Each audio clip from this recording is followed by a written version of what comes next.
Now time for the actual video ad I'm going to be using, and this part is often like the bottleneck in the dropshipping business model where I think a lot of people can fail. I used BandsOffAds.com for my video ad, and I'll show you the full thing in just a second, but I honestly believe there's a direct correlation between people who have some sort of video editing skills and people who end up succeeding with dropshipping, since the ad you create is incredibly important. It's the first thing people see in regards to your store. It's usually the main factor in convincing someone to buy your product. Again, this was a company called BandsOffAds.com. Now they do specialize, their main focus is creating high conversion rate videos for Facebook ad purposes, but let me show you what they delivered to me when I ordered from their website.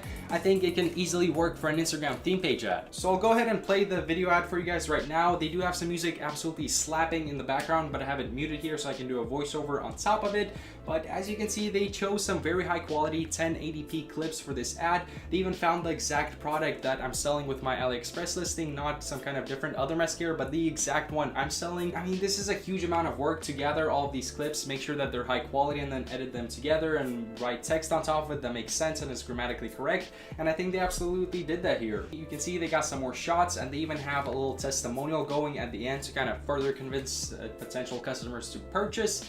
And they ended off by showing the product, the exact AliExpress product at the very end, telling people to get theirs now. If you need an ad made by them, first link in the description will take you to their website. Check them out if you'd like. But now